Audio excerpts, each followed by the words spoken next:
तो चलिए आज एक ऐसे आइडिया पर बात करते हैं जो शायद खुशी को देखने का हमारा पूरा नजरिया ही बदल दे। ये एक ऐसा विचार है जो कहता है कि खुशी कोई जंग नहीं है जिसे जीतना पड़े, बल्कि वो तो हमारा अपना स्वभाव है जिसे बस खिलने का मौका देना है। तो सबसे पहला और सबसे बड़ा सवाल तो यही है, क्या खुशी वाकई एक लड़ाई है? क्या ये कोई ऐसा लक्ष्य है जिसके लिए हमें लगातार दिन रात जूझते रहना पड़ता है? हम में से कई लोग इस एहसास को अच्छी तरह जानते हैं। ऐसा लगता है मानो हम किसी अंधेरे कमरे में कुछ अनदेखे दुश्मनों से लड़ रहे हैं। और ये दुश्मन कौन है? ये हैं तनाव, चिंता और हर पल की फिक्र। और हमें लगता है कि मन की शांति तभी मिलेगी जब हम इस लड़ाई को जीत लेंगे। तो ये जो संघर्ष वाली सोच है ना, चलिए इसमें थोड़ा और गहरे उतरते हैं। ये जो धारणा है कि खुशी पाने के लिए लड़ना ही पड़ेगा, ये अक्सर हमें एक ऐसी दौड़ में फंसा देती है जिसका कोई अंत ही नहीं है।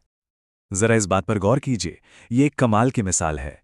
ये दिखाती है कि कैसे हम अपने मन की उथल-पुथल से लड़कर उसे और उलझा देते हैं। सोचिए, अगर पानी में कीचड़ हो और हम उसे हिला हिलाकर साफ करने की कोशिश करें, तो क्या होगा? वो तो और भी गंदा हो जाएगा। और यहीं से एक बहुत ही बुनियादी आइडिया निकल कर आता है कि खुशी हमारा डिफ़ॉल्ट सिस्टम है।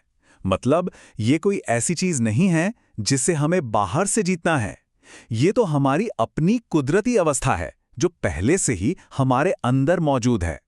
तो अब बात करते हैं उस सबसे बड़ी गलतफहमी की जो आनंद को लेकर हमारे मन में बैठी हुई है। और यहीं पर वो आहा वाला पल आता है जब हमें एहसास होता है कि शायद हम पूरी कहानी को उल्टी तरफ से देख रहे थे। देखिए, ये स्लाइड ये सब कुछ साफ कर देती है। एक तरफ है मिथक, यानी हमारी आम धारणा कि आनंद एक मंजिल है जिससे जीतना है, और दूसरी तरफ है असलियत कि आनंद हमारा स्वभाव है जिसे बस प्रकट होने देना है। ये सोच का एक बहुत बड़ा बदलाव है ना? जीतने की कोशिश से खिलने देने की तरफ। तो सारा मुद्दा बस इतना सा है कि खुशी को पाने के लिए जो हम जबरदस्ती कोशिश कर रहे हैं ना, वही उसे हमसे दूर रख रही है। मतलब संघर्ष कोई रास्ता नहीं है, संघर्ष ही तो असली रुकावट है। अच्छा, इस नई सोच को और अच्छे से समझने के लिए चलिए एक बहुत ही खूबसूरत मिसाल लेते हैं, सूरज और बादलों की मिसाल। इसकी शुरुआत एक बहुत ही सीधी और सच्ची बात से होती है। सूरज आसमान में हमेशा ही रहता है, भले ही हमारी आंखें उसे देख पाएं या ना देख पाएं। और फिर आती है इसकी दूसरी कड़ी। बादल क्या करते हैं? वो सिर्फ सूरज को कुछ देर के लिए छिपा लेते हैं। वो सूरज के वजूद को खत्म नहीं कर सकते, है ना?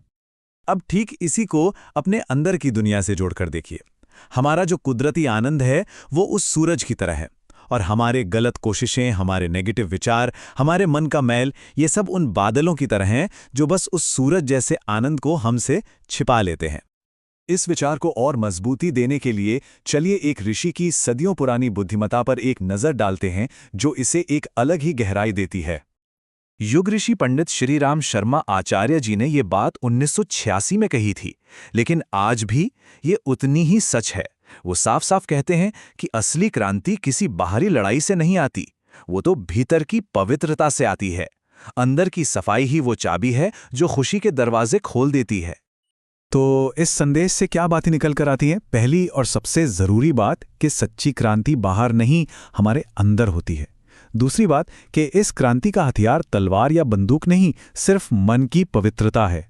तीसरी सीख कि जो हम कहते हैं और जो हम करते हैं उसमें कोई अंतर न हो। और आखिर में चौथी और सबसे बड़ी बात कि जो सलाह हम दूसरों को देते हैं, पहले खुद उस पर अमल करें। अच्छा, तो ये सारी बातें तो हो गईं फिलॉसफी की, पर सवाल ये है कि इसे अपनी असल जिंदगी में कैसे लाया जाए? मतलब इसका प्रैक्टिकल तरीका क्या है? रास्ता बहुत सीधा सा है। देखिए, बस 3 कदम हैं। पहला कदम, खुशी पाने के लिए जो लड़ाई चल रही है उसे रोक दीजिए।